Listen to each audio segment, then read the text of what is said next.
बुद्ध के ज्ञान और विचारों से हम सभी अवगत हैं। वो सदैव ऐसे निर्णयों के पक्ष में रहते थे जिनसे समाज का कल्याण हो। वो कभी धनी निर्धन की तरफ ना ध्यान देकर सभी को एक समान अधिकार देते हैं, सम्मान देते हैं। बुद्ध का ये मानना था कि जो जिस चीज का अधिकारी है, योग्य है, उसे वही मिले। सभी एक समान है, किसी में भी भेद नहीं करना चाहिए, बल्कि यदि किसी में कोई गुण है तो उसे सराहना चाहिए। आज हम बुद्ध के जीवन से जुड़ी एक और ऐसी ही घटना को आपको बताएंगे जिसमें उन्होंने एक सहयोगी के लिए राजा का चुनाव किया और एक ऐसे नियम को बदल दिया जो कई सालों से चलता आ रहा था। ये उस समय की बात है जब महात्मा बुद्ध सिद्धार्थ से बुद्ध बन चुके थे। उन्होंने परम ज्ञान की प्राप्ति कर ली थी। उनके साथ उनके कई प्रिय भिक्षु भी उनके संग में जुड़ गए थे। परम सत्य की प्राप्ति के बाद महात्मा बुद्ध पूरी तरह धर्म के प्रचार में जुड़ गए थे। वो हर जगह नगर नगर गांव गांव घूम घूम सभी लोगों को उपदेश दिया करते थे, उन्हें सत्य के मार्ग पर चलने के लिए प्रेरित करते थे। उन्होंने सदैव अपने ज्ञान द्वारा लोगों की समस्या का हल किया। जब बुद्ध का प्रचार समाप्त हुआ, समस्त और फैल गया, हर कोई उनकी शरण में आने के लिए इच्छुक था, उनके पास रहना चाहता था, उन्हें सुनने की इच्छा रखता था। बुद्ध के प्रति एक तरफ सभी लोगों के मन में प्रेम भाव बढ़ता जा रहा था, सभी उन्हें सम्मान देते थे और बुद्ध भी सभी के प्रति समर्पित थे। एक तरफ तो महात्मा बुद्ध समाज के कल्याण हेतु लगे हुए थे, वहीं दूसरी तरफ उनके पिता राजा शुद्धोधन अपने पुत्र के मोह में डूबे हुए थे, उनके दर्शन हेतु तत्पर रहते, जिसके कारण उनकी तबीयत भी खराब होने लगी। और तब उन्होंने अपने कुछ व्यक्तियों को भेज बुद्ध से मिलने की इच्छा व्यक्त करते हुए उन्हें कपिलवस्तु आने के लिए कहा। उस समय संदेश मिलते ही बुद्ध और उनके कुछ भिक्षु कपिलवस्तु की ओर निकल जाते हैं और बुद्ध के वहां पहुंचते ही वहां की समस्त प्रजा, पिता व परिवार सभी बहुत ज्यादा खुश हो जाते हैं। सभी सिद्धार्थ से मिलने पहुंच जाते हैं, लेकिन अब वो सिद्धार्थ नहीं थे। महात्मा बुद्ध एक वैरागी बनकर सबसे मिलते हैं और सभी से मिल पुनः लौट जाते हैं। बुद्ध के जाते ही सभी फिर दुखी हो जाते हैं। चारों तरफ उदासी छा गई थी। पुत्र के कुछ क्षण की भेंट राजा शुद्धोधन को बड़ी प्रसन्न कर देती है, लेकिन उनकी विदाई उन्हें पुनः झकझोर देती है। समय बढ़ता गया, बुद्ध अपने धर्म प्रचार में लगे हुए थे। यहाँ दूसरी तरफ कुछ वर्षों के बाद राजा शुद्धोधन का स्वास्थ्य और खराब होने लगा था। दिन ब दिन उनकी हालत नाजुक हो रही थी। राजा शुद्धोधन ये समझ गए थे कि अब इस जीवन काल की अवधि पूरी हो गई है और उनके जाने का समय आ गया है। जब वो पूरी तरह अपने अंतिम समय में पहुंच गए, मृत्यु शैया पर लेट जाते हैं, तब वो सोचने लगते हैं कि अब आगे किसे इस साम्राज्य का राजा चुना जाएगा। सिद्धार्थ अब यहाँ है नहीं, इस पद पर उनके बाद कौन बैठेगा। अब वो इस विषय को लेकर चिंता में थे और तब अपने अंतिम समय में उन्होंने अपने सहयोगी महानाम, जो कि 6 वर्षों से उनके यहाँ पूरी ईमानदारी के साथ कार्य करते आ रहे थे, उन्हें कहकर बुद्ध को कपिलवस्तु आने का संदेश पहुंचाने के लिए कहते हैं। राजा के आदेश पर महानाम पुनः बुद्ध को बुलाने के लिए प्रस्थान करते हैं। उस समय उन्हें पता चलता है कि बुद्ध वैशाली नगर में है और धर्म प्रचार कर रहे हैं। महानाम वैशाली नगर पहुंच बुद्ध को पिता द्वारा दिया गया अंतिम संदेश देते हैं।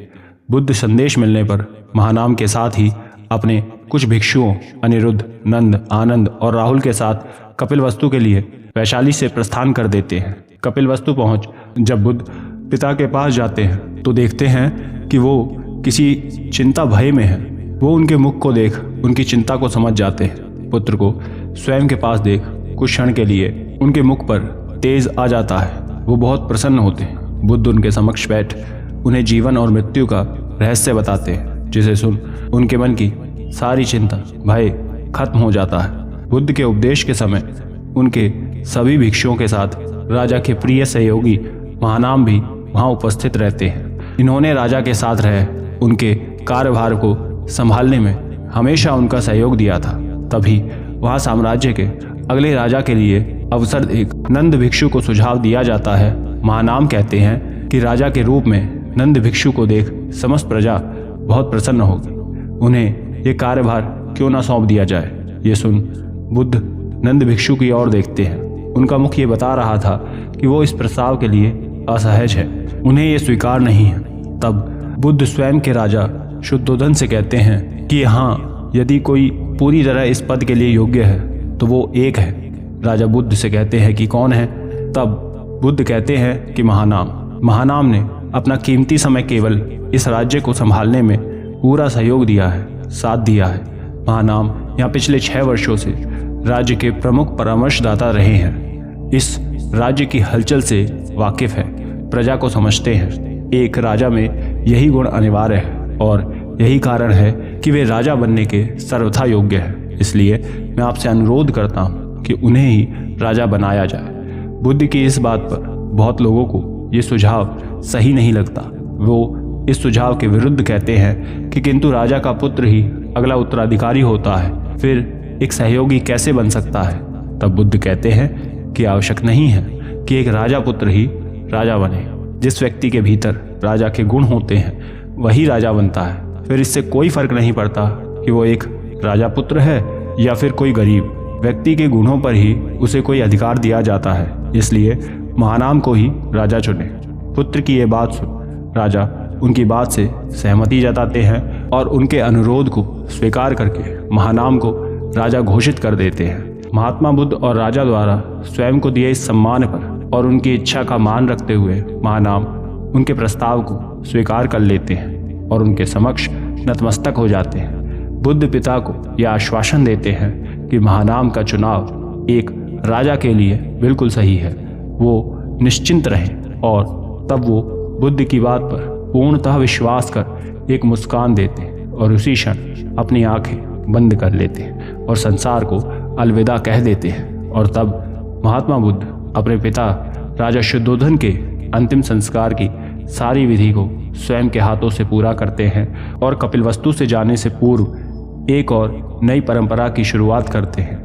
वो इस प्रथा को बिल्कुल बंद कर देते हैं कि एक राजा का पुत्र ही अगला उत्तराधिकारी बनेगा और मनुष्य योग्यता को देख राजा का चुनाव कराने की सलाह देते हैं। और तब महानाम को राजा बनने का अवसर दिया जाता है। तब महानाम ने राजा की शपथ को लिया, उनका राज्याभिषेक हुआ।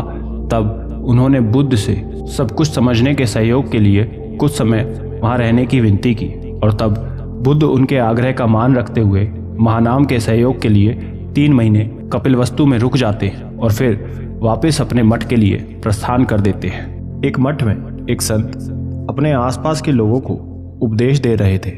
तभी एक व्यक्ति उनसे प्रश्न करता है कि गुरुदेव, आपकी दृष्टि में भ्रम क्या है और उससे व्यक्ति के जीवन पर क्या प्रभाव पड़ता है? ये सुन संत गुरु उत्तर देते हुए कहते हैं, भ्रम कई तरह के हैं, लेकिन उसमें सब में एक बात तो सामान्य है। वो ये है कि व्यक्ति के जीवन में भ्रम की स्थिति अक्सर हमसे वो अपराध करा देती है जिसका हमें जीवन भर अफसोस रहता है। व्यक्ति को जब भी किसी तरह का भ्रम होता है वो उसी अनुसार प्रतिक्रिया दे देता है। क्रोध में आ उस अनुसार निर्णय ले लेता है। उसका ये व्यवहार हर तरह से अनुचित है। भ्रमित व्यक्ति अक्सर अपना नुकसान स्वयं के हाथ कर लेता है। व्यक्ति कहता है कि क्या इसका बुरा प्रभाव हमारे जीवन पर भी पड़ता है? संत गुरु कहते हैं कि एक छोटी सी कहानी सुनो, सारी बात तुम समझ जाओगे। बहुत पुरानी बात है। एक गांव में एक गरीब व्यक्ति रहता था। उसके गांव में कोई भी काम का साधन नहीं था। वो जगह जगह घूम काम की तलाश करता है, लेकिन उसे कहीं कुछ नहीं मिलता। एक दिन वो क्रोध में घर छोड़कर चला जाता है और किसी दूर शहर में जाकर रहने लगता है। यहाँ उस व्यक्ति की वृद्ध माँ और नई विवाहित पत्नी उसके लिए परेशान रहती है। जब व्यक्ति शहर में जा कुछ महीने बाद बस जाता है, उसे काम मिल जाता है। तब वो एक दिन एक चिट्ठी और कुछ पैसे अपनी पत्नी के लिए भेज देता है, जिसमें लिखा होता है कि एक दिन वो खूब सारा पैसा लेकर उनके पास आएगा ताकि उन्हें अच्छा जीवन दे सके। और उसके बाद अपने काम में व्यक्ति लग जाता है। वो वर्षों तक बाहर रहकर नौकरी करता है और घर अपने पैसे भेजता रहता। कुछ वर्षों बाद व्यक्ति ने स्वयं का व्यापार भी शुरू कर दिया। जब उसने देखा कि उसका काम अब अच्छा चल रहा है, उसके नए व्यापार में भी उसे अब उन्नति हो गई है, उसने अच्छा धन जोड़ लिया है, तब वो वापस अपने गांव जाने का मन बनाता है। 18 वर्ष बीत चुके थे। व्यक्ति बहुत ज़्यादा धनी भी हो गया था। उसके पास सब कुछ था, किसी चीज़ की कोई कमी नहीं थी। वो अपने गांव के लिए निकल जाता है। मार्ग भर वो ये सोचकर बहुत खुश होता है कि 18 वर्ष के बाद आज वो अपने परिवार से मिलेगा, उनको हर एक सुख सुविधा देगा। गांव में प्रवेश करते ही उसके सारे पुराने मित्र उसे देख बड़े हैरान होते हैं कि ये वो इतना धनी कैसे बन गया। अब धनी व्यक्ति सभी से एक एक करके मिल रहा था और अपने परिवार से मिलने की उत्सुकता दिखाता रहता है। उसके मित्र उससे कहते हैं कि उसकी माँ अब नहीं रही, वो 5 साल पहले ही मृत्यु को प्राप्त हो गई। ये सुन तुरंत वो घर की तरफ भागता है, ये सोच कि उसकी पत्नी अकेले होगी। वो जैसे ही घर के द्वार पर जाता है तो देखता है उसकी पत्नी के साथ बैठे एक युवक उसके हाथों से भोजन कर रहा है। ये देख वो क्रोध में आ जाता है और सोचने लगता है कि उसकी पत्नी ने उसे छल किया है। उसके जाते ही वो किसी अन्य व्यक्ति के पास चली गई। वो क्रोध में बाहर से एक हथियार उठा लेता है और हाथ में रख पीछे छुपा लेता है और अंदर जाता है, ये सोच कि आज उसकी पत्नी और व्यक्ति को नहीं छोड़ेगा, उन्हें मार देगा।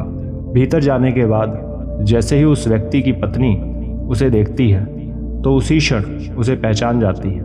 पति को देख वो बहुत खुश हो जाती है। उसकी प्रसन्नता उसके मुख पर दिख रही थी। तभी वो उस युवक से कहती है कि आओ पुत्र, अपने पिता से मिल। आज 18 वर्ष बाद तुम्हारे पिता आए हैं। ये सुन व्यक्ति आश्चर्य से भर जाता है और कहता है कि क्या ये हमारा पुत्र है? पत्नी कहती है कि हाँ, 18 वर्षों से हम आपकी ही प्रतीक्षा कर रहे हैं। माता तो आपको याद करते करते चली गई, अब हम ही 2 रह गए हैं। ये सुन व्यक्ति बड़ा हैरान होता है और बाहर चला जाता है। बाहर जा वो अपने मित्र से पूछता है कि क्या ये मेरा पुत्र है? तब उसका मित्र कहता है कि हाँ, 18 वर्षों से तुम्हारी पत्नी ने अकेले इसका पालन पोषण किया, उसे बहुत अच्छे संस्कार दिए हैं। तुम्हारा पुत्र बड़ा गुणी है, सदैव सबकी सहायता करता है। ये सब सुन व्यक्ति को यह एहसास होता है कि आज वो बिना सत्य जाने क्रोध में अपनी ही पत्नी और पुत्र का दोषी बन जाता, उन्हें मार देता। तब उसे अपनी भूल पर सोच पर शर्मिंदगी होती है कि बिना सोचे समझे कोई निर्णय नहीं लेना चाहिए, ना ही प्रतिक्रिया देनी चाहिए। और तब वो पुनः भीतर जा अपने बेटे और पत्नी को गले से लगा लेता है। कहानी के अंत में संत गुरु कहते हैं कि देखा किस प्रकार वो व्यक्ति स्वयं की एक छोटी सी गलतफहमी द्वारा अपना ही संसार उजाड़ने जा रहा था। यही भ्रम करता है, आपके सोचने विचारने की शक्ति को, तर्क वितर्क सभी को नष्ट करके आपको बिल्कुल बेचैन, अशांत कर देता है। उस समय आप किसी भी गलत कृत्य को अंजाम दे सकते हैं, वैसा आपका व्यवहार हो जाता है। इसलिए स्वयं के भीतर भ्रम की स्थिति उत्पन्न ना होने दे। ये सुन व्यक्ति अंत में कहता है कि फिर यदि किसी व्यक्ति को भ्रम हो जाए तो उसे क्या करना चाहिए। ये सुन संत गुरु कहते हैं कि यदि आपके मन में किसी बात को लेकर कोई संदेह है, आपको उसमें कुछ समस्या दिख रही है, तो आपको उस भ्रम को सबसे पहले दूर करना चाहिए। जिस वस्तु या व्यक्ति को लेकर भ्रम है उससे बैठकर बात करनी चाहिए। उसके समक्ष बैठ अपनी बात रखकर उसकी भी सुननी चाहिए, तभी आपको सत्यता का एहसास होगा। भ्रमित व्यक्ति क्रोध में आ कुछ भी निर्णय ले लेता है, प्रतिक्रिया दे देता है। आपको किसी भी बात की गहराई में जाना चाहिए और तब प्रतिक्रिया देनी चाहिए। यही इसका हाल है। संत गुरु की बात सुन व्यक्ति समझ जाता है कि व्यक्ति के भीतर का भ्रम ही उसे पतन की तरफ ले जाता है। स्वयं को इस ओर जाने से बचाना है, सही बुद्धि विवेक से काम करना चाहिए। अतः जब भी आपके जीवन में भ्रम की स्थिति उत्पन्न होती है, उस समय बिना कोई जल्दबाजी किए धैर्य के साथ सोचे समझे और उसके बाद अपनी कोई प्रतिक्रिया दे, निर्णय लें, तभी आप स्वयं को किसी तरह की हानि से बचा सकते हैं। आशा करते हैं ये बात आप समझे होंगे। धन्यवाद।